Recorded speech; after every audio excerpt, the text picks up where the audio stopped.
الزمر سے بھی پتہ چلتا ہے، آیت 42، اللہ یتوفی الانفس، اللہ فوت کر لیتا ہے نفسوں کو، یعنی پورا پورا لے لیتا ہے نفسوں کو، حین موتہا، ان کی موت کے وقت۔ موت کے وقت کیا ہوتا ہے؟ دونوں روحیں لے لی جاتی ہیں۔ واللتی لم تمت، اور وہ جو نہیں مرے، فی منامہا، ان کی نیند میں۔ گویا نیند میں بھی ایک روح لی جاتی ہے۔ وہ کون سی روح ہے؟ جس پر انسان کے شعور کا انحصار ہے، جس کی وجہ سے انسان سنتا، دیکھتا، بولتا ہے۔ اسی وجہ سے نیند کے وقت ہم سن نہیں سکتے۔ سوتے میں آپ نے دیکھا ہوگا کچھ لوگوں کی آدھی آدھی آنکھیں کھلی بھی ہوتی ہیں، کبھی غور کیا ہوگا کچھ لوگ سوتے ہوئے کچھ آنکھیں کھولے ہوئے ہوتے ہیں، ایسا لگتا ہے جیسے وہ جاگ رہے ہیں۔ اگر آپ ان کے پاس جا کے کچھ کریں تو ان کو پتہ بھی نہیں ہوتا۔ آنکھیں ہوتی ہیں، دیکھ نہیں سکتے، کان ہوتے سن نہیں سکتے۔ اس سے کیا پتہ چلتا ہے کہ نیند جو ہے وہ موت کے مشابہ ہے۔ انسان ہر روز موت کا تجربہ کر رہا ہے اور موت کے بعد جی اٹھنے کا۔ تو دراصل یہ دلیل فراہم کی جا رہی ہے ان لوگوں کے لیے جو قیامت کے دن دوبارہ اٹھنے پر یقین نہیں رکھتے۔ ان کو یہ بات بہت عجیب لگتی ہے کہ دوبارہ ہم کیسے مرنے کے بعد اٹھیں گے۔ تو انہیں بتایا جا رہا ہے کہ یہ کچھ مشکل نہیں اللہ کے لیے۔ واللتی لم تمت فی منامہا فیمسک التی قضا علیہا الموت، پھر روکے رکھتا ہے جس پر اللہ موت کا فیصلہ کرتا ہے۔ یعنی نیند میں جو روح لی جاتی ہے، اگر کسی کی موت کا فیصلہ اس کی نیند کی حالت میں ہی ہو جائے کہ اسے نیند میں مرنا ہے، تو پہلی روکی رکھی جاتی ہے اور جو باقی ہے وہ بھی لے لی جاتی ہے۔ جس سے پتہ چلتا ہے کہ روح ایک سے زائد قسم کی ہے۔ ٹھیک ہے، تو یہاں پر ایک سول نہیں بلکہ کئی سولز کی بات ہے، کئی روحوں کی بات ہے۔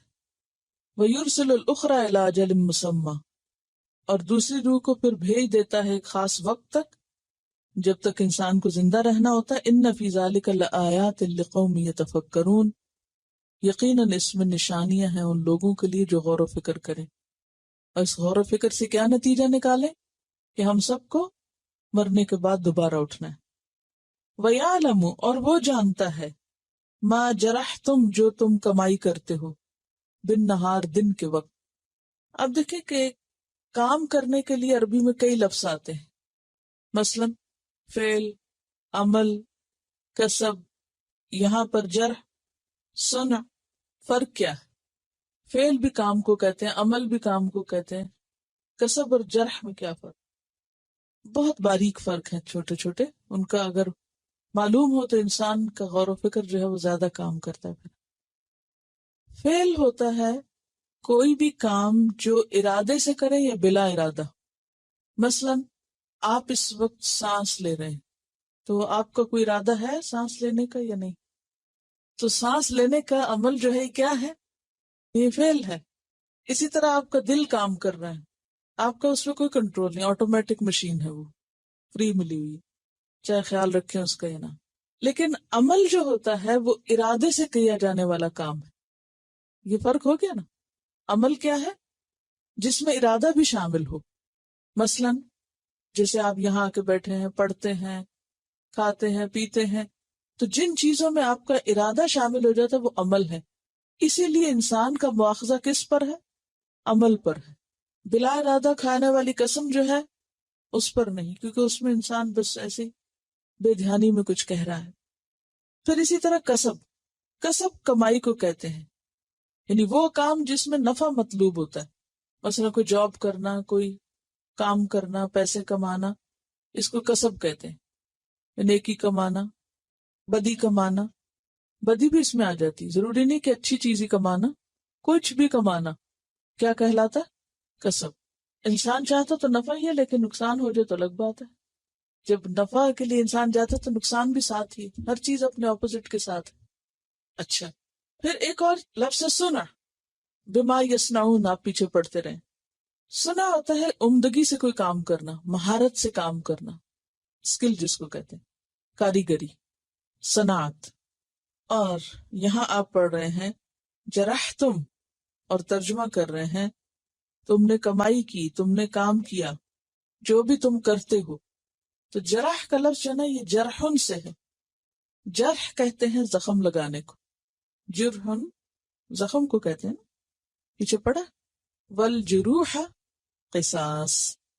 تو جرح کہتے ہیں زخمی کرنا یا کام کرنا. اور اگر یہ اجتراح ہو تو برے کام کے لیے آتا ہے اجتراح.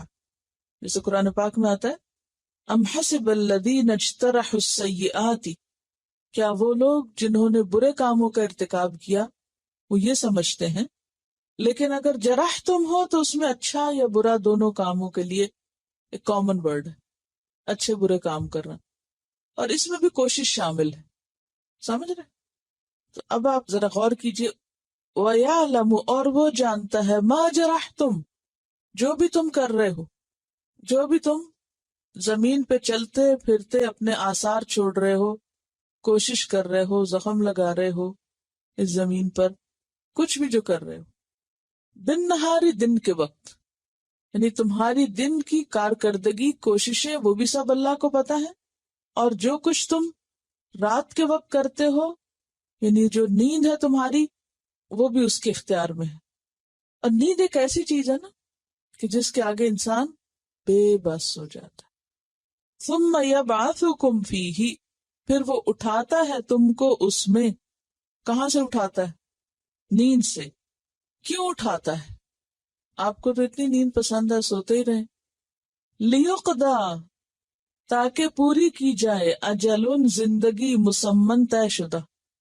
دوسرے دن اس لیے اٹھنے کا موقع اور مہلت دے دیتا ہے کہ جتنی عمر آپ کے حصے کی لکھی ہوئی ہے آپ پوری کر سکیں.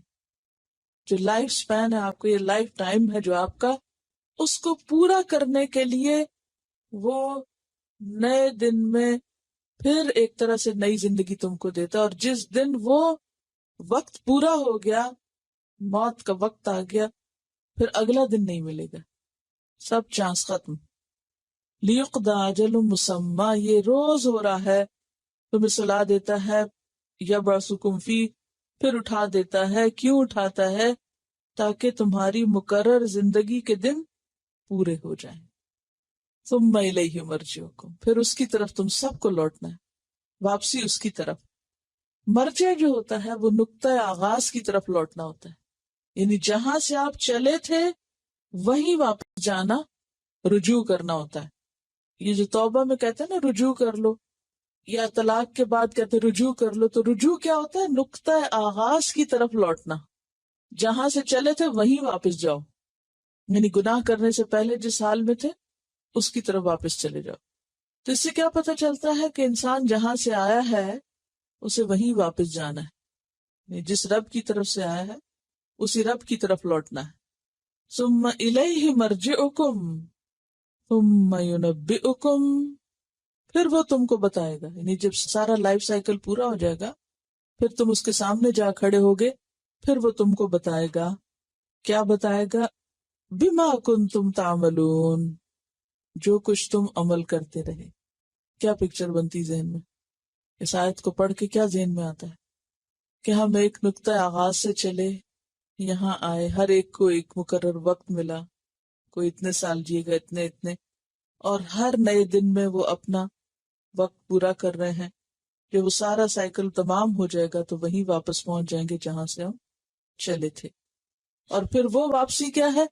اس ساری گردش میں جو کچھ کیا اس کا نام اعمال اور کارنامہ لے کے وہاں جا کے کھڑے ہونا رب کے سامنے اور بتانا میں یہ کر کے آیا ہوں. اب ہم سب سوچ لیں کہ ہم ہر روز سویرے اٹھ کے رات تک کیا کیا کرتے ہیں، کیونکہ وہ جانتا ہے جو بھی تم دن میں کرتے ہو اور رات میں جیسے سوتے ہو. لیکن ہم ان ساری نعمتوں کو فار گرانٹیڈ لیتے ہیں کہ بس ٹھیک ہے، زندگی ملی ہوئی، ٹائم کل کر رہے ہیں، کبھی ادھر کبھی ادھر، کبھی کسی شغل میں کبھی کسی شغل میں.